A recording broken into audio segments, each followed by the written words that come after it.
មូលហេតុជាច្រើនដែលធ្វើឲ្យស្វិតសរសៃបាតភ្នែកឬសរសៃប្រសាទអុបតិចបាទមូលហេតុទូទៅចម្បងទី1នោះគឺក្លូកូម៉ាជំងឺទឹកដក់ក្នុងភ្នែកកាលណាឡើងសម្ពាធខ្ពស់ពេកធ្វើឲ្យ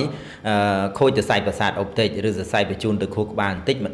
ដងជាហេតុដែលធ្វើឲ្យស្វិតបាទទី2កង្វះលំហូរឈាមត្រឹមត្រូវមានន័យថាស្ទះឬកង្វះឈាមហ្នឹងទៅចិញ្ចឹមសរសៃប្រសាទអុបតិចដែលធ្វើឲ្យស្វិតផងដែរបាទ3ការរលាកសរសៃប្រសាទអុបតិចបាទដូចជាជំងឺឆ្លងឬក៏ជំងឺអូតូអ៊ីមីននិងជំងឺផ្សេងថែមទៀតបាទ4តំណពូជបាទមានខ្លះដែរណាទី5គឺដុំសាច់ដែលដុះសង្កត់ទៅលើសរសៃប្រសាទអុបតិចបាទទី6គឺការប៉ះទង្គិចឬក៏ការត្រូវរបួសបាទប៉ះលើក្បាលឬក៏ចំភ្នែកពីមុខបាទក៏ធ្វើឲ្យស្វិតសរសៃបាតភ្នែកផងដែរបាទទី7គឺយើងប៉ះពាល់ជាមួយសារធាតុពុលឬកង្វះអាហារូបត្ថម្ភវីតាមីនមួយចំនួនផងដែរបាទមូលហេតុទាំង7ធំនេះគឺយើងអាសាជួបប្រហែលឆ្នាំចុងក្រោយនេះហើយមានមូលហេតុផ្សេងទៀតដែលធ្វើឲ្យស្វិតសរសៃបាតភ្នែកតែនេះយើងលើកតែអ្វីដែលយើងបានជួបកន្លង